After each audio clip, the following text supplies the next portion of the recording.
When you head out after work to play ball with friends, healthy and happy at age 39, you hardly expect to collapse because your heart stopped after an hour of what you've done over and over and over for years. That's what happened to David Stokes. It was just a normal Wednesday night where I'd been playing basketball with the same guys at Game Time Gym, and we usually play at 7:30 to about 8:30, and we're just playing basketball just like a normal day.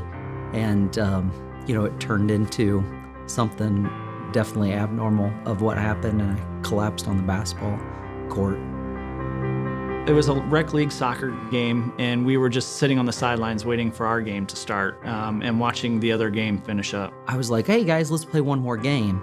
And they're like, oh yeah, okay, fine, Stokes, we'll play one more game. So I was playing the one more game, and that's kind of the last thing that I remember is saving a basketball out of bounds, and then I checked it to the guy up at the top of the key, and then really I don't remember anything until 13 hours later when I woke up in a hospital bed. And the crazy part was my first memory was lifting up my arms, and they actually had handcuffs on me in restraints. So I didn't take the tube out of my throat because they had me on a ventilator. I was on one side of the gym and David was on the other. He was playing basketball and I was on the soccer side. And a friend of mine said, hey, I think there's a guy over there that has passed out or something. And so I had to walk around the center of Game Time Gym to get over there. And as I was walking over there, I realized somebody was actually on the basketball court when I was thinking more of somebody being along the side. David considers an alarming reality as he reflects on the whole experience. He had no warning at all. He went from rosy-cheeked to ashen gray in a matter of a couple of minutes. The thing that still bothers me is the suddenness of watching that video where I'm playing basketball, I'm doing what I've done, several times before. You check the basketball, you go down the lane, and then I turned around, and without warning, I had 9 other guys around me, and I didn't even have time to say, help, my heart, call 911 or anything. I just literally collapsed on the floor just like that. And that kind of eats at you a little bit, I think, just because it just happened so quick. As I approached him, I could tell that there was something very wrong with his color and his breathing pattern. And then as I approached, there was a bystander there that was at his head, and I asked him if he knew CPR, and we basically talked for like 2 seconds, and I initiated CPR after checking his pulse. And when David described my look, I was kind of cold to the touch. I had a gray ash look. I wasn't breathing. I didn't have a pulse. When I read the report that the EMTs had, they said the heart stopped for at least 3 minutes. It's just an insane story. And then also, I was wearing my MyZone belt that tracks my heart rates and stuff. And after the fact, I looked at it, and it actually had a blip down for 8 minutes and then a blip back up. So it's crazy that I was wearing that. They shocked me while I was wearing it, and then you can see my heart. So I was literally out for, didn't have much of a pulse for 8 minutes.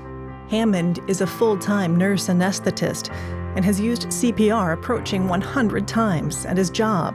But this is the first time he's ever been needed for CPR in his personal time. He reflects on how thin the line can be between being happy and healthy, enjoying all life has to offer one moment, and almost losing your life the next. I have a child, and it happened around the holidays. So it makes you thankful. I was doing 5Ks, I was playing basketball, so I'm doing all the right things. And then bam, this happened. So it happened definitely unexpectedly. Yes, I'm happy that David's alive, but our kids are our most important things to us. And so it's, thinking about them without their dad is a big deal. They don't call it the Widowmaker for anything. There was an 8% chance that I would live. And, I guess the statistics is a 92% chance that I would die. It's a blessing that David was there. It was a blessing that people were there. The EMTs, it happened at Game Time Gym, and so they were 2 or 3 blocks away. And so when they called, they were right there. It's just humbling. I've been humbled a lot. I feel like in my life, I have a good living, and sometimes life, takes you and you feel like you're on top of the world, and then things humble you. And this was a very humbling moment. It just seems like life does that, or it has to me anyways, where it's humbling. You watch the video and you can just see David just taking control of the situation.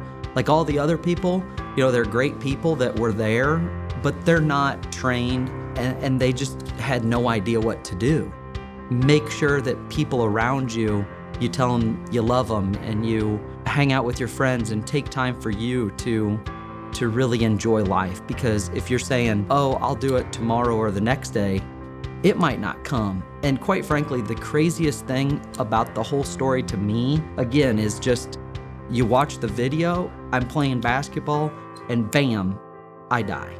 And my whole life and everything that I've built, everything that I've done, everything that I've achieved in my whole life, it totally stops.